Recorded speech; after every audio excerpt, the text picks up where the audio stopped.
अस्सलामु अलैकुम वरहमतुल्लाहि वबरकातुहू। नाज़रीन, मैं आपका मेज़बान मोहम्मद सरवर मीर आप सबका हमारे प्रोग्राम में खैर मकदम करता हूँ। ये प्रोग्राम हमारा जितना है उतना ही आप लोगों का है। आप लोग अपने सवालात भेजते हैं, हम इस प्रोग्राम में उनके जवाबात आपके सामने रखते हैं। हमारे साथ तशरीफ़ फरमा है हमारे आलिम दीन शेख अरशद बशीर मदनी साहब। अस्सलामु अलैकुम। वालेकुम अस्सलाम व रहमतुल्लाह। शेख साहब तारुफ के मोहताज नहीं हैं, फिर भी हम छोटा सा इंट्रोडक्शन देंगे इनके बारे में। शेख साहब मदीना यूनिवर्सिटी से इन्होंने आलिम फाजिल की डिग्री हासिल की है। ये MBA मुकम्मल कर चुके हैं और फ़िलहाल PhD कर रहे हैं स्विट्ज़रलैंड यूनिवर्सिटी से। और शेख साहब फाउंडर एंड डायरेक्टर हैं आस्क इस्लामपीडिया के, और उस पर गूगल की तरह एक सर्च इंजन है। इंशाल्लाह आपके लिए वहाँ पर हर सवाल का जवाब है, और अगर आपको कोई सवाल वहाँ ना मिले, जो कि पॉसिबल नहीं है खैर, फिर भी आप इस वक्त इस प्रोग्राम के ज़रिए हमारे पास भेज सकते हैं, इसका फ़ायदा उठा सकते हैं।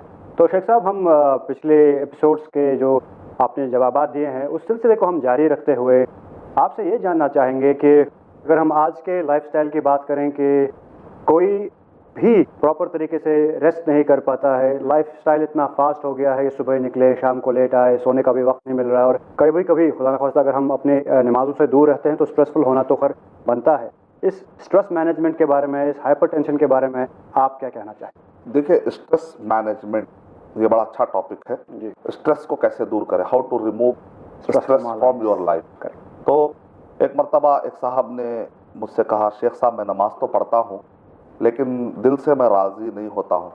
मैं नमाज तो पढ़ता हूँ लेकिन दिल में अंदर ख्याल आता है कि हम लोग जो है ये नमाज की वजह से काफ़ी डिस्टर्ब हो रहे हैं। तो मैंने कहा कि भाई आप नमाज पढ़ता? हाँ नमाज पढ़ता हूँ। डिस्टर्ब कैसे हो रहे हैं? देखिए, मैं रिसर्च करते बैठता हूँ, अचानक अज़ान होती है, अब मुझे वो काम छोड़ के जाना पड़ता है। फिर मैं आके ऐसा बैठता नहीं हूँ, असर होती है। फिर आके ऐसा बैठता हूँ, गरीब होती है। फिर आके ऐसा बैठता हूँ, ईशा होती है। ये क्या डिस्टर्बेंस है हमारी लाइफ में? कहीं ऐसा तो नहीं कि हमारे रिसर्च पर असर पड़ेगा? तो मैंने उनको समझाया कि देखो मेरे भाई, जो लोग रिसर्च के फील्ड में होते हैं या किसी भी फील्ड में होते हैं, इंसान की आदत होती है कि जब किसी चीज़ में उसको शौक लग जाता है तो वो लगा ही देता है, दरमियान ब्रेक नहीं लेता। नतीजा क्या निकलता है कि कसरत से ब्रेक नहीं लेने की वजह से, मिसाल के तौर पे आज के सॉफ्टवेयर कंपनियों के जितने CEO है, बड़े बड़े ओहदे वाले हैं, खुदकुशी का, सुसाइड का अगर आप रेट देखेंगे तो बड़े बड़े ऑफिसर खुदकुशी कर रहे हैं। जब तहकीक की गई कि इतने बड़े ऑफिसर खुदकुशी क्यों कर रहे हैं, कोई जो है शहरक पर रेड लगा रहा है, कोई जहर खा रहा है, बाद में देखे तो वो मालदार आदमी है, पैसे वाला आदमी है, और उसके घर में 20 बच्चे मौजूद है, बड़ा ओहदा है। ऐसे ऐसे लोग भी कर रहे हैं खुदकुशी, या बीमार हो जा रहे हैं, या पागल हो जा रहे हैं, शिज़ोफ्रेनिया के मरीज हो जा रहे हैं, या पार्किंसन डिजीज उनको लग रही है, हाइपरटेंशन है, गोलियां खा रहे हैं। कमाता आदमी क्यों है? सुकून हासिल करने के लिए। तो बाद में पता चला कि ये लोग स्ट्रेस के शिकार हो चुके हैं। क्यों हुए? कंटिन्यूसली, उसका एक ही रीजन बताया कि बगैर किसी ब्रेक के कंटिन्यूसली काम करने की वजह से होता है। नमाज के लिए हम क्या वाजिब समझ के जाते हैं, तो इस्लाम में स्ट्रेस रिमूव करने के लिए आपको बार बार दरमियान डिस्टर्ब किया जाता है, क्योंकि इंसान की कैफियत यह है कि जब बिजी हो जाता है तो डिस्टर्ब होना पसंद नहीं करता। तो अल्लाह ने हमको एक ऐसा सिस्टम दिया है, इसीलिए कहते हैं अला यअलमु मन खलक़ व हुवल लतीफ़ुल खबीर। क्या पैदा करने वाला मखलूक के बारे में ज्यादा बेहतर नहीं जानता? एक गाड़ी बनाने वाला गाड़ी के बारे में ज्यादा बेहतर जानता है मैकेनिक से। मैकेनिक क्या करता है? जो गाड़ी मौजूद है उसको साफ करता है। हम क्या है? हमारे जिस्म के मैकेनिक हैं, लेकिन इस जिस्म का, इस मैकेनिज्म का इन्वेंटर कौन है? अल्लाह सुब्हान तआला। हम मैकेनिक ज्यादा हमारे जिस्म के बारे में जानते हैं या अल्लाह वो जो इन्वेंटर है? अगर कहता है कि इस गाड़ी में तुम पेट्रोल डालो, गर्म पानी मत डालो, अगर गर्म पानी डालोगे तो क्या हो जाएगा? गाड़ी में आवाजें आएंगी। तो बिल्कुल इसी तरीके से अगर हम अपने लाइफ में उसका कानून नहीं डालेंगे, कुछ और कानून डाल लेंगे, तो हमारे लाइफ में भी आवाजें आना शुरू हो जाएंगी। फिर बाद में फिर ऑयलिंग की जरूरत पड़ेगी, फिर उसके बाद उसको री मैकेनिज्म करने की जरूरत पड़ेगी, बड़े मसाइल खड़े हो जाए। इससे बेहतर है जिस्म भी उसी का, कानून भी उसी का, तो तब जाके बात चलेगी और बड़ी आसानी के साथ ये हमारी लाइफ की गाड़ी चलेगी। तो स्ट्रेस मैनेजमेंट का हमको फार्मूला मिल गया जब इस्लाम में क्या कहा? तकबीर तहरीमा, अल्लाहु अकबर। तकबीर तहरीमा, अब खाना पीना हराम है, बात करना हराम है। अगर आदमी अगर बात करता है किसी से तो जाहिर बात है फिर वो एक सुई नहीं आएगी, हराम है। कह रहे आखिर में क्या कहते हैं? तस्लीम, तहलीलुहा अत-तस्लीम। जब हम सलाम फेरते हैं तब खाना पीना हराम था, बात करना हराम था, अब हलाल हुआ। तो इतनी देर में हम जो सजदे कर रहे हैं, अल्लाह अल्लाह अल्लाह का जिक्र हो रहा है, कुरान पढ़ रहे हैं तो किसका जिक्र हो रहा है? अल्लाह का। सुभान रब्बिल आला कह रहे हैं तो अल्लाह का, अल्लाहु अकबर कह रहे हैं तो अल्लाह। जब बंदा अल्लाह के करीब होता है तो उसकी रूह को क्या मिलती है? ग़िज़ा मिलती है। थकान का ताल्लुक रूह से, बुज़दिली का ताल्लुक रूह से है, हिम्मत का ताल्लुक, ताकत का ताल्लुक, सुकून का रूह से। जब ये रूह को ग़िज़ा मिलती है तो सब चीज़ें अपने यहाँ पर फिट होती है। जैसे इंसान के जिस्म में आँख है, कान है, दिमाग है, जब ग़िज़ा सही नहीं मिलती है तो आदमी के कान में, आँख में, सर में, हर चीज़ में दर्द होता है, तकलीफें होती है। लेकिन जब उसका प्रॉपर तरीके से ग़िज़ा खाता है तो जिस्म के हर हिस्से सही रहते हैं। वैसा रूह के भी कुछ हिस्से हैं, जैसे बुज़दिली है, ताकत है, हिम्मत है, सुकून है, ये भी अपने जगह पर सही रहने के लिए रूह को ग़िज़ा ज़रूरी है। एक तो ग़िज़ा मिल गई, एक सुई मिल गई, balance between body, soul and mind. मैंने थोड़े से कंपैरिजन में आपको बताने की कोशिश की। एज ए मुस्लिम मैं बिलीव करता हूँ कि सलाह मेरे लिए सबसे बेहतरीन बैलेंस बिटवीन सोल, माइंड और बॉडी भी है। मैं सिर्फ नहीं कहूँगा कि मैं कर रहा हूँ, बल्कि मैं दावत देता हूँ कि दूसरे लोग भी इससे फ़ायदा उठाएं, जो लोग भी अभी तक नमाज के इस मज़े से वाकिफ़ नहीं है। क्योंकि अल्लाह ताला कुरान मजीद में इरशाद फरमा रहे, हम सेल्फिश बन के नहीं रह सकते कि खाली खुद फ़ायदा उठाए, लोगों को ना बताए। नहीं, कुंतुम खैरा उम्मतिन उखरिजत लिन्नास, लोगों के फ़ायदे के लिए हमको निकाला गया, तो हम फ़ायदा लेके हम खामोश नहीं बैठ सकते, दूसरों को बताना बहुत ज़रूरी है। यानी कि यही दर्स मिलता है कि जो भी चीज़ें हम पर वाजिब हैं वो हमारे सेहत के लिए, हमारे रूह के लिए फ़ायदेमंद है, और जिनके लिए ममानत है, जो हराम की गई है, वो भी हमारे फ़ायदे के लिए। अल्लाह जुल्म करने के लिए नहीं, बल्कि हमको बचाने के लिए। बिल्कुल, उनके नुकसानात हैं दुनियावी ज़िंदगी में भी और आखिरत में। तो हम अब इस प्रोग्राम के अगले पहलू पर नज़र डालते हैं, जो सवाल जवाब का सिलसिला चलता है। हमारे नाजरीन अपने सवालात भेजते हैं व्हाट्सएप मैसेजेस के थ्रू, ईमेल्स के थ्रू। हमारे पास कुछ सवालात आए हैं इस टॉपिक से रिलेटेड जो हमने चुना है, खौफ। तो कई सवालात हैं जो पिछले एपिसोड्स हुए हैं, काफ़ी लोग उन्हें दिलचस्पी के साथ देखा हुआ है, और कई सवालात हमारे पास हैं। मैं एक जिनों से रिलेटेड, जादू से जो बातें हैं, उस पर सवालात आ रहे हैं, बहुत सारे सवालात हैं, तो मैं कुछ प्ले करने की इजाज़त चाहूँगा। अस्सलाम वालेकुम व रहमतुल्लाहि व बरकातहू।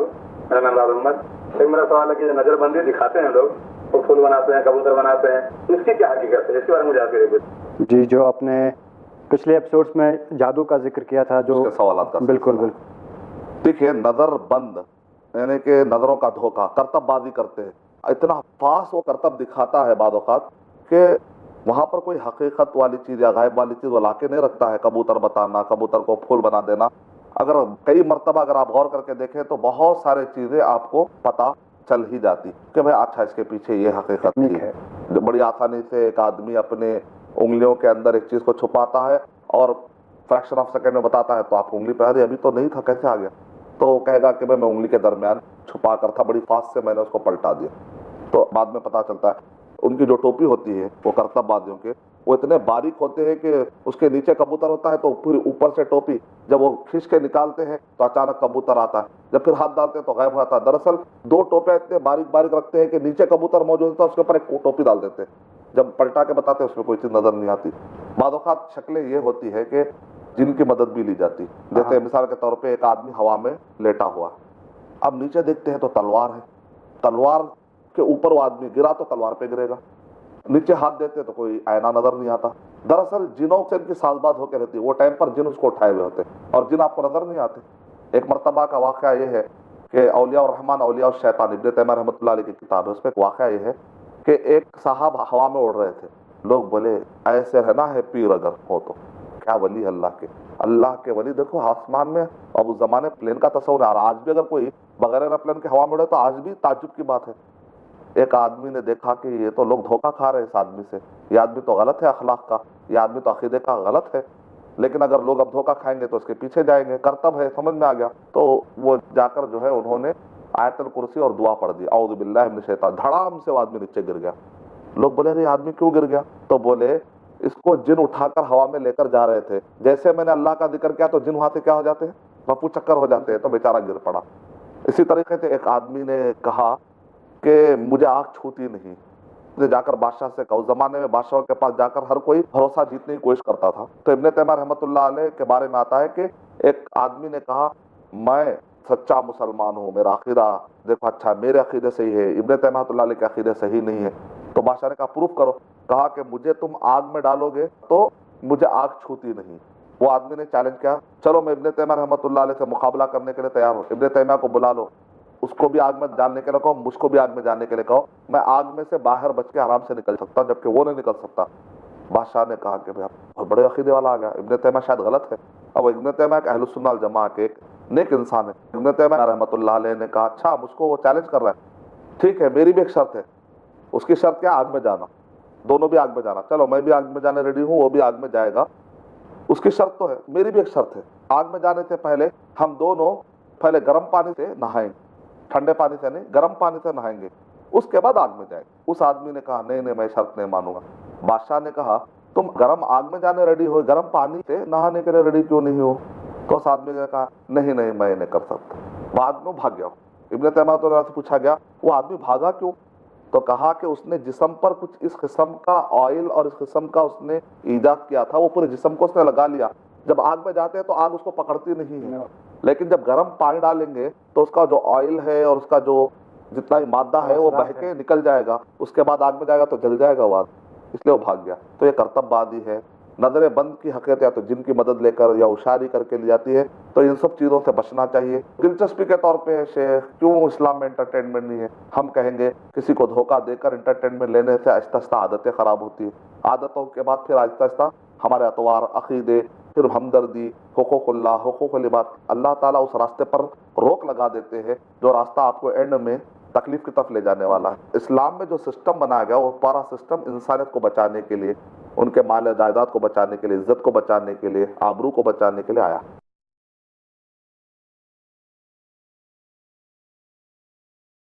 शेख साहब हम अपने प्रोग्राम के अगले मरहले पर पहुंचते हैं। कुछ सवालात हमारे पास आए हैं पिछले एपिसोड से रिलेटेड हैं, तो मैं कुछ सामने रखना चाहूँगा आपकी इजाज़त से। हेलो अस्सलाम वालेकुम, मेरा नाम आसिफ है, मैं खुला से बोल रहा हूँ। मेरा सवाल ये है कि ये बात कैसे मालूम की जा सकती है कि कौन सा ख्वाब अल्लाह की तरफ से है और कौन सा ख्वाब शैतान की तरफ से आता है? ख्वाब तो कौन सा ख्वाब अल्लाह की तरफ से है, कौन सा ख्वाब शैतान की तरफ से है, कुरान में खुद डेफिनेशन दे दिया गया है। सूरह मुजादला नंबर 58 के आयत नंबर 10 में अल्लाह ताला इरशाद फरमा रहे हैं इन्नमन नजवा मिनश शैतान लियहज़ुनल लज़ीना आमनू।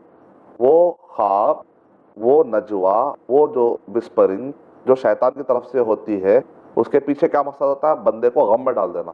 तो जो ख्वाब देखने का तो आप गम में मुब्तला हो जाते हैं तो समझ जाइए कि शैतान की तरफ से। जो ख्वाब देखने के बाद आपके अंदर एक खुशी, मसरत, फरहत, सुरूर, इंबसात, आप किसी को बताओ एक कैफियत होती है, तो जनरली ये ख्वाब जो होते हैं वो अल्लाह की तरफ से होता है। तो काफ़ी सवालात आए पीछे भी, और पिछले एपिसोड्स में हमने कई टॉपिक्स पे बात की। तो ये सवाल आमतौर पर आता है कि अगर हमें खुद को किसी दूसरे की नज़र न लगे या अपनी नज़र न लगे या माँ बाप की नज़र न लगे, हसद किसी को हो उसकी नज़र न लगे, तो कैसे बचाएं? उसका क्या तरीका है?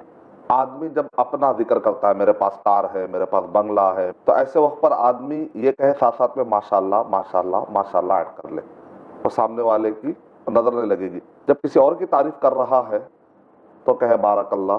जब आप आकर कहता है खुशी से भाई मेरे साथ ये वाक़या पेश आया, मुझे आज ये दौलत मिल गई, मेरे साथ आज ऐसा हुआ, फायदा हुआ, तो आप उससे कहिए बारकल्लाह। बारकल्लाह। आप किसी को तारीफ करते हैं तो आप कहिए बारकल्लाह, आपके ये हुनर है, बारकल्लाह आपके अंदर ये सलाहियत है, बारकल्लाह आपके पास ये डिग्रियां है, कहकर भी तारुफ करा सकते हैं ताकि नजर ना लगे। क्योंकि नॉर्मली हम देखते हैं कि हर जगह हम माशाअल्लाह ही इस्तेमाल करते हैं, दूसरे बारकल्लाह करना, वहाँ पर बारकल्लाह इस्तेमाल करना। तो नाजरीन ने ये बात यहाँ पर जान ली। हम एक और सवाल लेते हैं नाजरीन का। हेलो अस्सलाम वालेकुम, मेरा सवाल ये है कि किसी के ऊपर शहर का असर है या जिन्नात का असर है, तो उसके बुनियादी इलामात क्या होती हैं? मर्जी कैफियत है या जादुई कैफियत है, उसमें तब्दील कैसे करें? और एक आम मुसलमान को उसके लिए क्या करना चाहिए उसको दूर करने के लिए या तब्दील के तौर पर?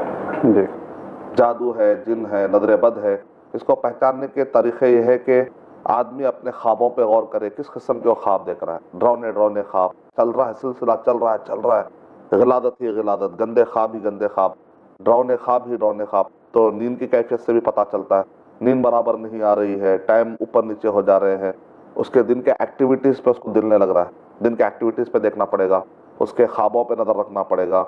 और इसी तरह से उसका कारोबार, पढ़ाई में जो रिजल्ट पहले आ रहा था अचानक रिजल्ट नहीं आ रहा है, या वो सुस्ती का शिकार हो चुका है, ड्राउजी हो चुका है, हमेशा गम में रह रहा है, हमेशा किसी के इश्क में पड़ा हुआ है या किसी के नफरत में खूब पड़ा हुआ है, खूब, यानी हर चीज जो एबनॉर्मल है, गुस्से की कैफियत एबनॉर्मल है, उसके सोचने में हमेशा गुस्से में है, हंसने की कैफियत एबनॉर्मल है, खूब ऐसी हवाओं से हंस रहा है कि लोग परेशान हो जा रहे हैं, नींद में चल रहा है, ओढ़कर सो जा रहा है, सुस्ती का मुद्दा, औरतों को पीरियड खूब आ जा रहे हैं, जो रास्ते में जा रहा है तो बार बार गिर जा रहा है, कोई ढकल दे रहा है उसको, एक्सीडेंट बार बार हो जा रहे हैं, मुसीबतें, बीमारियां, यानी out of control abnormal condition जो नजर आ रहे हैं, रिपोर्ट्स देखे तो नॉर्मल आ रहे हैं।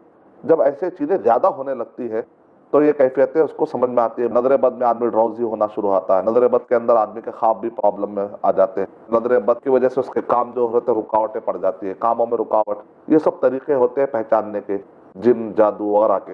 भूल की कैफियत पैदा होती है, वहूल की कैफियत है, कौन सी दुनिया में है, जैसे कहते हैं दुनिया से दूर, मेन स्ट्रीम से दूर, लोगों से दूर, दिल नहीं लगता, तफरखा, उससे नफरत, इससे नफरत, या खूब किसी के पीछे इश्क में, ये सब सिम्टम है। इसके इलाज के तो मैंने आपको रुक़या शरइया जो आयतें कुरान मजीद में है, जिनों से दफा के लिए सूरह साफ़ात पढ़ते हैं, सूरह यासीन पढ़ते हैं, और कुल के सूरे पढ़ते हैं, सूरह बकरा पढ़ते हैं, सूरह आल इमरान की आयतें पढ़ते हैं, आयतुल कुर्सी पढ़ते हैं, सूरह बकरा की आखिरी 2 आयतें पढ़ते हैं, मूसा अलैहिस्सलाम का जहाँ जहाँ पर भी जादू का जिक्र आ रहा है वो आयतें पढ़ते हैं। गुज़िश्ता एपिसोड में तो मैंने बताया, आपके एपिसोड में बताना चाहूँगा कि जादू को और नजर बद को दूर करने का एक हिस्सी तरीका भी, एक तो रूहानी रुक़या तरीका, दूसरा हिस्सी तरीका है कि बेर के 7 पत्ते ले ले। नबी सल्लल्लाहु अलैहि वसल्लम ने नज़र को ख़त्म करने के जो रास्ते बताए, एक तो रास्ता ये है कि अगर पता चल जाए कि फ़लाँ ने नज़र लगाई है तो उस आदमी से कहे कि भाई आपने इसकी तारीफ़ की, देखो आज कैसे हालत में हो गया, परेशान है, तो उससे कहे कि तुम अपने जिस्म के अंदर कुछ पानी डालो, वो पानी जो नीचे गिरेगा टब में ना, वो पानी से इसको नहला दो। तो एक तरीका ये है। नबी अकरम सल्लल्लाहु अलैहि वसल्लम ने इरशाद फरमाया, इज़स्तुग़सिलतुम फ़ग़सिलू, जब तुमसे कोई कहे कि आकर गुस्ल दे दो तुम्हारा पानी, तो शर्मा मत, दे दो, किसी के भाई का फायदा हो जाएगा। इस तरीके से नजर बच जाएगी। सेकेंड ये है कि अगर हमको पता नहीं कि किसने नज़र लगाई है तो 7 बेरी के पत्ते लेकर उसको अच्छा कूटते हैं, 7 गोली बनाते हैं, नॉर्मल पानी, आग पर पानी गर्म ना करें क्योंकि आग तो दोस्त है शैतान का, फिर प्रॉब्लम हो जाएगा। नॉर्मल पानी जो धूप में भी गर्म ना हो, क्योंकि धूप और साये के दरमियान शैतान बैठता है, तो धूप को भी खास तौर से धूप में गर्म करने की जरूरत नहीं है। धूप आने की वजह से नलों में वैसे ही पानी नॉर्मल हो जाता है ना, तो वो पानी से भी नहा ले सकते। उसका तरीका ये है कि टब में ठहरा देंगे मरीज को, और ये दुआओं का पानी और ये बेरी पत्ते जो उसके अंदर मिला देते हैं, जो भी आप दुआएं पढ़ते हैं, आयतुल कुर्सी वगैरह, वो आयतें उसको पीछे सर पे से डालते हैं, गुद्दी से डालते हैं, फिर टब में से पानी जो जमा हो जाता है नीचे गिरने का, फिर उसको 3 मरतबा इसी तरीके से नहलाएंगे। इफेक्टिव वे में सारे मसाइल हल हो जाएंगे इंशाल्लाह, फिर वो इंशाल्लाह जो है चाको चौबंद हो जाएगा। तीसरा तरीका ये है कि अगर ये सब करने टाइम नहीं है या बार बार ऐसा अटैक हो रहा, वो कहेगा कितने मरतबा नहाऊं मैं, बार बार रहा, तो नजर बद की दुआ, वअईदुकुमा बिकलिमातिल्लाहि ताम्माति मिन शर्रि कुल्लि शैतानिन व हाम्मतिन व मिन कुल्लि ऐनिन लाम्मा, और दुआ अल्लाहुम्मा अज़हिब हर्रहा व मरदहा व बरदहा वअईदुहा बिकलिमातिल्लाहि ताम्माति मिन शर्रि कुल्लि शैतानिन व हाम्मतिन व मिन कुल्लि ऐनिन लाम्मा। ये पढ़ ले बस। निचोड़ यही है कि हमें अपने ही इल्म में इजाफा करना है और सही रास्ते पर रहना है। एक और सवाल लेते हैं इससे पहले कि एपिसोड ख़त्म हो जाए। अस्सलाम वालेकुम, मेरा नाम रिजवान है। मेरा सवाल है, क्या इस्लाम में नजर बद का तसव्वुर साइंस के खिलाफ है, और नजर बद से बचाव का क्या तरीका? जी, तो उनका ये जानना है कि क्या ये साइंस के खिलाफ है नजर बद? साइंस किस चीज़ का नाम है? साइंस उस चीज़ का नाम है कि कोई चीज़ एक्सेप्ट करने के लिए भी प्रूफ चाहिए, डिनाई करने के लिए भी प्रूफ चाहिए। हम देखते हैं कि एक आदमी को नज़र लगती है, नुकसान होता है, तो साइंस के पास डिनाई करने का कोई सोर्स नहीं, प्रूफ नहीं है। अगर एक्सेप्ट करने का प्रूफ नहीं है तो इन मसलों में डिनाई करने का भी कोई प्रूफ नहीं पाया जाता, सिवाय थ्योरी से। थ्योरी से कुछ बातें होती फैक्ट के तौर पर। उसके मुकाबले में इम्कानात, पॉसिबिलिटी के इतने प्रूफ है कि उल्टा जो हम डिनाई कैसे करेंगे उतना एक्सेप्ट के करीब करीब तक। सब लोग जानते हैं कि सूरज की रोशनी का असर जमीन पर पड़ता है तो जमीन गर्म हो जाती है। अल्लाह के मखलूकात में अल्लाह ने असर रखा है, तासीर रखी, हर चीज का असर अलग अलग होता है।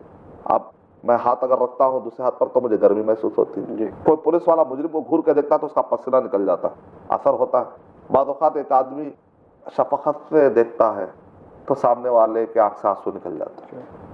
बात करता है, आवाज सुनता है तो असर लेता है, कभी आवाज का असर होता है, कभी आंख का असर होता है। इसीलिए एक बात किताबें लिखी गई, 24 किस्म की नजरें होती है। डाकू की नजर अलग है, माँ की ममता की नजर अलग है, शर्मीले आदमी की नजर अलग है, चोरी करके पछतावा करने वाले की नजर अलग है, सीनाजोरी करने वाले की नजर है। नजरों से भी आप पहचानते हैं बहुत कुछ, नजरों के इशारों से आप पहचान लेते हैं। तो नजरों के असरात पड़ते हैं। हिप्नोटिज्म करने वाले, मिस्मरिज्म करने वाले, आंखों से एक दूसरे को डरा के अपनी बात निकालने वाले, घूरता है तो आदमी अब कहता है भाई मैं इतना घूर रहा था, पता नहीं मैं क्या कहना चाह रहा हूँ, आखिर में वो कह जाता है। तो असरात का इनकार नहीं किया सकता। उसका प्रिकॉशन क्या है? नमाजें हैं, हमारा अकीदा है, और हम दुआएं हैं, कुल के सूरे हैं, आयतुल कुर्सी है, ये सब चीजें हैं। बारकल्लाह कह दे सामने वाले को अच्छाई पर, और अपने आप को माशाअल्लाह कहे तो बच सकती है। सुभान अल्लाह।